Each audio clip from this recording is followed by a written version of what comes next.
Hello, welcome. I'm so glad to have you with us here today at Penobscot Marine Museum. Please put questions and comments below. We love hearing from you. People have been feeding their families by fishing for thousands of years here in Maine. If we look at the Algonquin meaning of a few Wabanaki place names for waterways around Maine, we can see that fishing was at the forefront of these people's minds.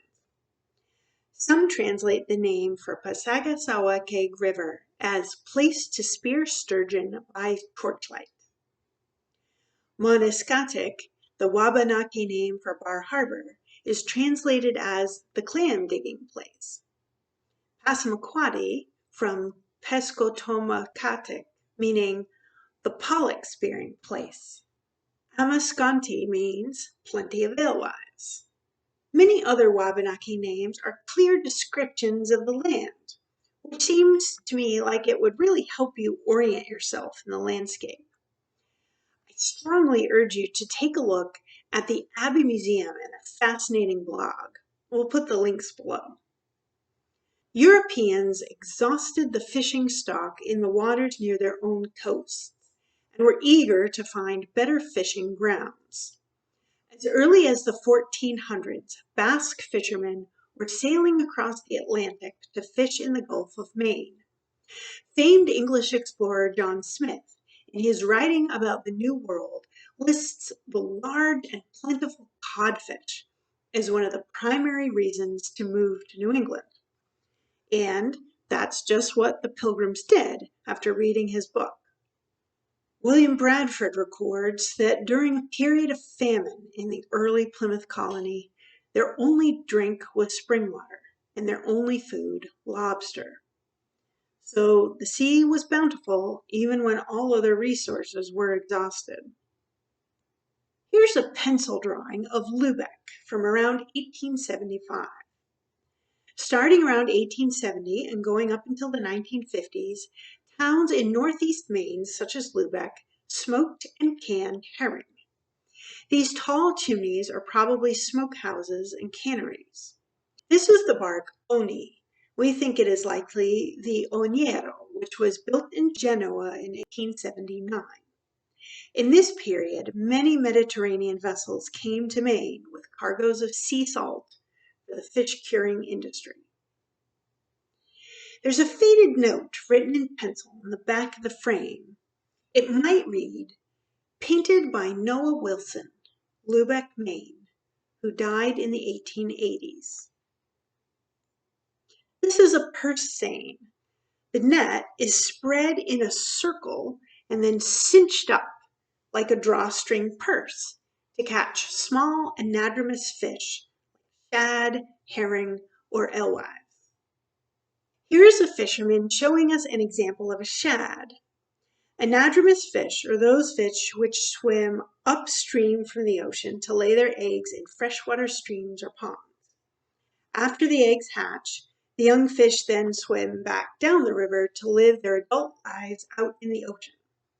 At one time, herring were so plentiful that native peoples used them as fertilizers in mounds for growing the three sisters, corn, beans, and squash. Native peoples built weirs, like a fence in the water, which would trap some of the passing fish, and dipped baskets in to pull the fish out. More recently, in the 19th and 20th century, European-descended people built hundreds and hundreds of dams across rivers and streams in New England. These dams created choke points that made it impossible for fish to pass and reach their breeding grounds. Without the ability to follow their normal life cycle, herring and salmon numbers have plummeted in New England. Sturgeon are threatened with extinction, considered critically endangered. The recent project to restore the Penobscot River, which included removing the Vesey Dam and the Great Works Dam and building a bypass around the Howland Dam, has made an amazing impact. Herring traveling up the Penobscot River in 2007, prior to the restoration efforts, were counted at a few hundred. This past year, over 2 million herring swam up the Penobscot River. This was a cooperative project that brought together a variety of public and private entities, from hydroelectric companies to the Nature Conservancy to the Penobscot Indian Nation. Fred Cozzens was a painter and illustrator, born in 1846 in New York City. This is one of his watercolor paintings. Here are two fishermen working out of a dory, sending a long line of baited hooks down deep to catch bottom-feeding fish such as cod and haddock. This dory may have come from the schooner that you can just barely see in the background. Schooners went out with multiple dories.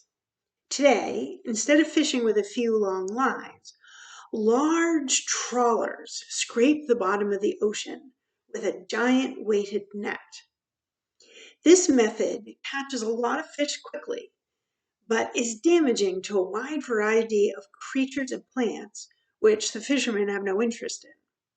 The dragging of the net on the seafloor kills plants and disrupts the ecosystem there. The large net also brings up large amounts of bycatch, undesired fish, many of which are fatally injured by the rapid pressure change caused by being hauled to the surface. It's a very difficult dilemma. How to protect the fish populations so that fishermen can continue to work for decades to come, and how not to put so many restrictions on fishermen that they can't work now. What do you think we should do? Unlike cod, lobsters still have carefully maintained populations. Lobstering has been regulated ever since Maine became a state in 1820. The Maine legislature enacted laws in that very first year protecting this important resource, and it's still a sustainable fishery today. Ela Woodward started lobstering by herself at age 15 out of an 18-foot wooden boat, pulling the very heavy traps up by hand, up through 50 feet of water. Now, she has a 30-foot-long fiberglass boat she repaired herself with 400 traps and a motorized pot hauler. Women have long been sternmen with the work of filling traps and banding lobsters, and women have also managed the business. But today, a number of women now captain their own boats as well. I highly recommend the Salt and Water podcast, where the story of Hazel came from. In 2019, Penobscot Marine Museum had an exceptional exhibit of contemporary paintings of Lobstering Women by Tobey White. She uses active, painterly strokes and bright colors. I will let you hear from the artist herself. If you had told me a year and a half ago that I was going to paint a whole series of women in lobstering, I wouldn't have believed it. And probably one of my biggest questions I'm asked is, where do you get your ideas from? And many people know me from having painted faceless dancers. And that started with me just having a studio for the first time. And I was doing a painting of a blueberry field, and it was so tedious and it wasn't fun. And I just reached the point of saying, wait a minute. I was so obsessed with I had to make money. I had a studio for the first time. I decided I deserve this space. I was a mother of 3. I was teaching elementary art full time. And why am I obsessing about making money? So I put a huge canvas on the wall, threw on some music, and these giant women appeared. And I realized you have to paint from your heart. From there, it just evolved to this whole series of dancers where I poured colors on the canvas and I would see dancers.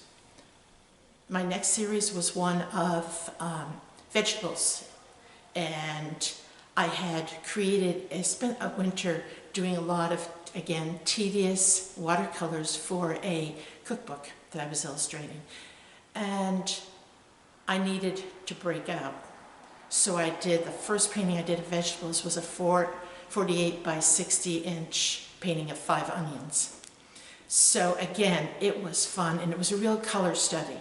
So every time I pick up a brush, it's about color and how I can use it. With the vegetables, it was how many colors can I put into a blueberry and still have it be red as blue. So those have always been my challenges.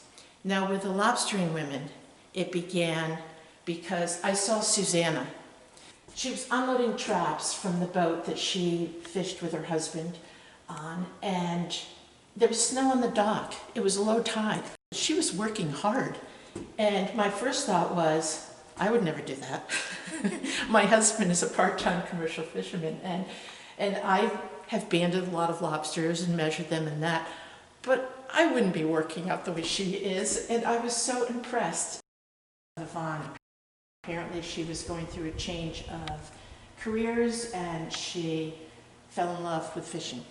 She's on her 4th boat right now, and fishes out of Vinyl Haven.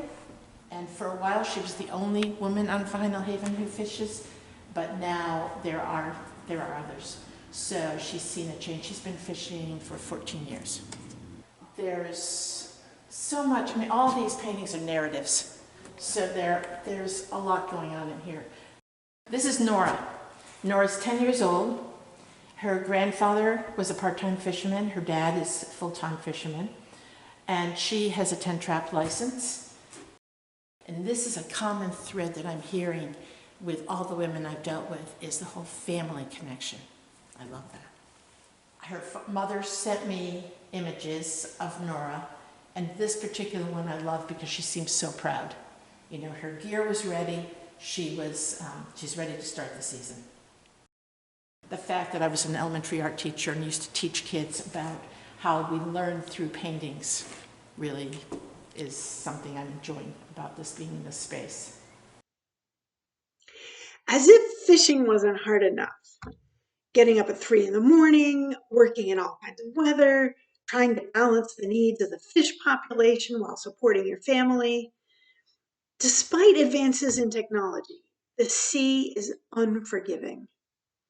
Fishing is the most dangerous occupation in the United States today, with more casualties in the US than firefighting. Thank you very much for joining us here today at Penobscot Marine Museum. Thank you to our members and donors. This programming has been made possible in part by the National Endowment for the Humanities, exploring the human endeavor. Until next time, take care.